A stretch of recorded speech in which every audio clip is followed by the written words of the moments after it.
Hello students, how are you? Hope आप सब बढ़िया होंगे। तो आज ਆਪਾਂ स्टार्ट करते हैं ईटीएस इलेक्ट्रॉन ट्रांसपोर्ट चेन। तो ईटीएस को हम ऑक्सीडेटिव फॉस्फोरिलेशन भी कहते हैं। तो यहाँ पे देखिए ऑक्सीडेटिव फॉस्फोरिलेशन, और हम इसको टर्मिनल ऑक्सीडेशन भी बोलते हैं। Terminal oxidation, okay. किसकी ऑक्सीडेशन होगी? ऑफ जो हमने लास्ट अपने क्रेब्स साइकिल और ग्लाइकोलिसिस के अंदर कोएंजाइम्स बनाए थे, NADH2 और FADH2, इनकी जो है ऑक्सीडेशन होगी टर्मिनल ऑक्सीडेशन। ठीक है, अभी यहाँ पे देखो 3 नेम दिए गए हैं ईटीएस को। ठीक है, ईटीसी भी बोलते हैं इसको, इलेक्ट्रॉन ट्रांसपोर्ट चेन, या ईटीएस इलेक्ट्रॉन ट्रांसपोर्ट सिस्टम। मतलब क्या है, इन तीनों नेम्स का आप देखते हैं। ईटीएस मतलब इलेक्ट्रॉन ट्रांसपोर्ट चेन, यहाँ पे जो इलेक्ट्रॉन है एक चेन के रूप में ट्रांसपोर्ट किए जाएंगे। ठीक है, नेक्स्ट अपने पास जो नेम है ऑक्सीडेटिव फॉस्फोरिलेशन। तो फॉस्फोरिलेशन हमने पढ़ा था, हमने फोटोफॉस्फोरिलेशन भी पढ़ा। फोटोफॉस्फोरिलेशन के अंदर क्या था कि वहां पे जो एटीपी फॉर्मेशन थी, फॉस्फोरिलेशन मतलब फॉर्मेशन ऑफ एटीपी, वहां पे जो एटीपी की फॉर्मेशन थी वो किसके थ्रू हो रही थी? लाइट के थ्रू। यहां पे एटीपी की फॉर्मेशन होगी ऑक्सीजन के थ्रू, ऑक्सीडेटिव फॉस्फोरिलेशन, ऑक्सीडेशन के टाइम पे। फिर टर्मिनल ऑक्सीडेशन, टर्मिनल मतलब लास्ट वाली रिएक्शन। ठीक है, लिंक रिएक्शन अपन ने पढ़ी थी जो ग्लाइकोलिसिस को क्रेब्स साइकिल से जोड़ती थी, that is a link reaction. अब टर्मिनल ऑक्सीडेशन होगी, यहाँ पे जो ऑक्सीजन है, अब अपन ने क्रेब्स साइकिल पढ़ा है, ग्लाइकोलिसिस पढ़ी है, वहां पे ऑक्सीजन का यूज नहीं हुआ है ना, ऑक्सीजन का यूज वहां पे हमें देखने को नहीं मिला। बट जो क्रेब्स साइकिल्स था वो ऑक्सीजन के प्रेजेंस में वहां पे क्रेब्स साइकिल चलता है, बट वहां पे यूज ऑफ ऑक्सीजन वहां पे भी नहीं होता, यूज ऑफ ऑक्सीजन वहां पे भी नहीं होता। ठीक है, अब भी सीधा जो ऑक्सीजन का यूज है किस में होगा? For the formation of metabolic water. Metabolic water बनाने के अंदर इस ऑक्सीजन का यूज होगा। अभी देखते हैं कैसे कैसे क्या क्या प्रोसेस होता है। ठीक है, तो आप स्टार्ट करते हैं स्टार्टिंग से, जहां पे हमने एक मॉलिक्यूल किसका लिया था बच्चे? ग्लूकोज का। ठीक है, एक मॉलिक्यूल ग्लूकोज का लिया था। अब क्या एक मॉलिक्यूल ग्लूकोज ग्लाइकोलिसिस करने के लिए था या क्रेब्स साइकिल करने के लिए था? नहीं, वो एक्चुअली फॉर्मेशन एनर्जी की एक बॉम्ब बनाने के लिए था। ठीक है, एनर्जी का बॉम्ब जो हमारे अंदर डेवलप होता है, हमारे बाकी सारे काम करने में हेल्प करता है। ठीक है, उसके लिए था। तो अब अपन एक मॉलिक्यूल ग्लूकोज के बारे में बात कर रहे हैं।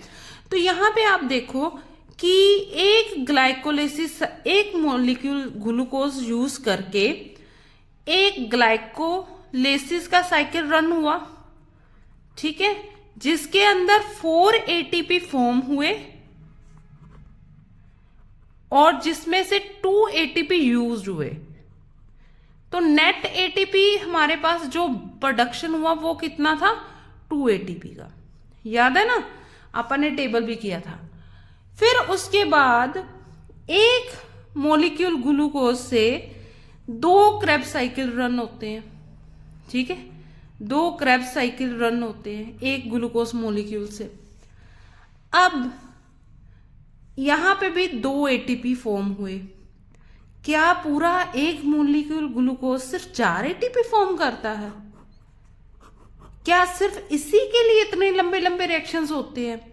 नहीं। ठीक है, क्योंकि हमने पढ़ा था जब ग्लाइकोलाइसिस होती है बच्चे, तो हमारे पास कुछ और भी फॉर्म होता है। वो होता है हमारे पास NADH2, NADH2, जिसको हम ऐसे भी लिख सकते हैं NADH प्लस HI, है ना। ये क्या है हमारा, ये हमारे रिड्यूस्ड कोएंजाइम है। क्या है, रिड्यूस्ड कोएंजाइम, ठीक है। और साथ में जब क्रेब्स साइकिल भी चला था, उस टाइम पे भी हमारे पास कितने NADH फॉर्म हुए थे, 3 NADH, 3 NADH फॉर्म हुए थे वहां पे भी, ठीक। और साथ में एक और चीज फॉर्म हुई थी जो थी FADH2, ठीक है। ये रिड्यूस कोएंजाइम फॉर्म हुए थे।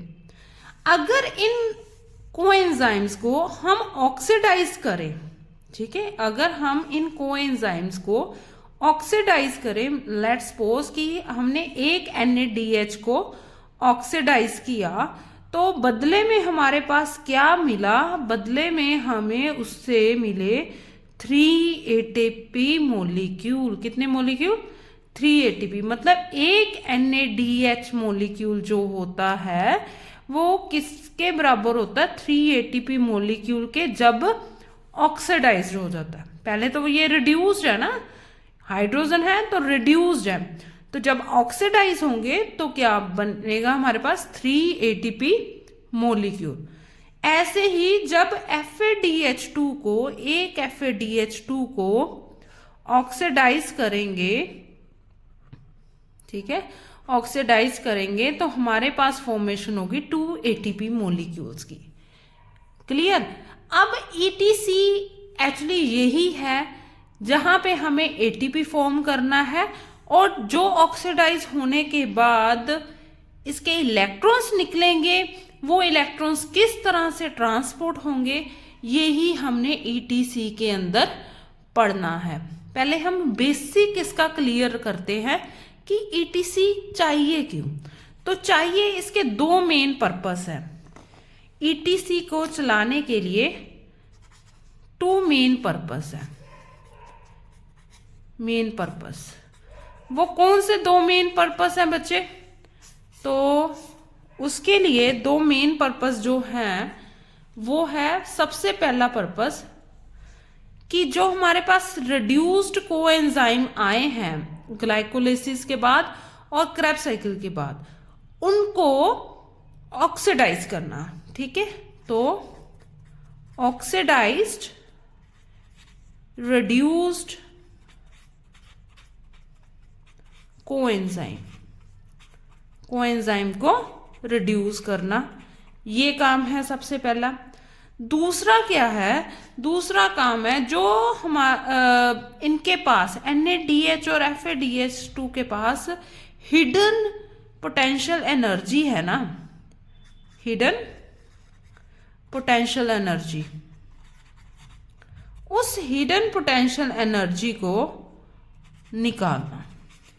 Hidden potential energy present in these coenzyme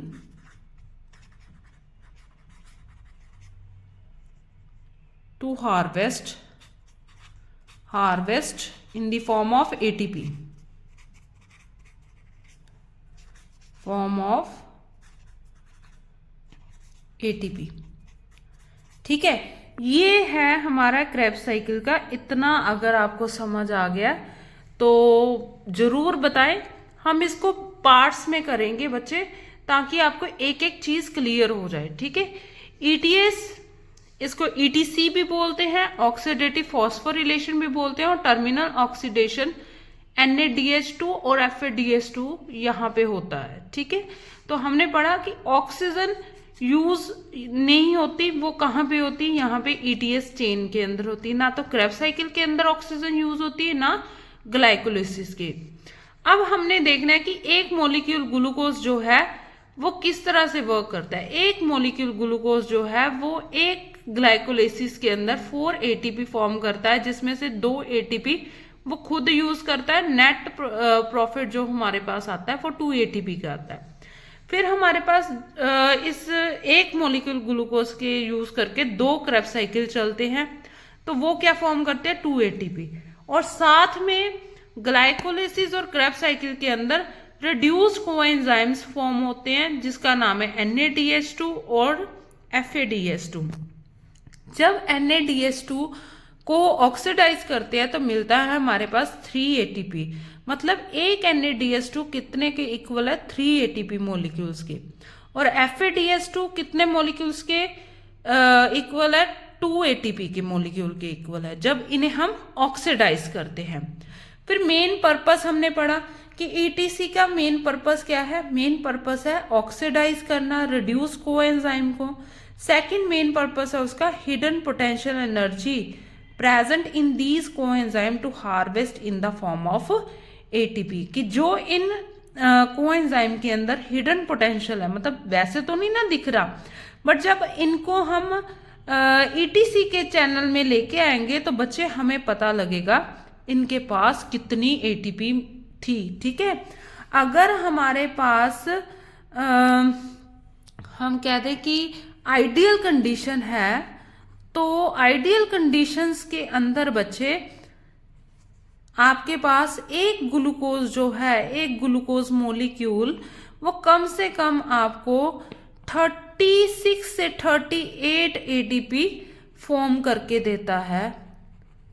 ठीक है, 36 से 38 मॉलिक्यूल्स फॉर्म करता है एक ग्लूकोज मॉलिक्यूल, और वो किस तरह से करता है हम आगे पढ़ेंगे।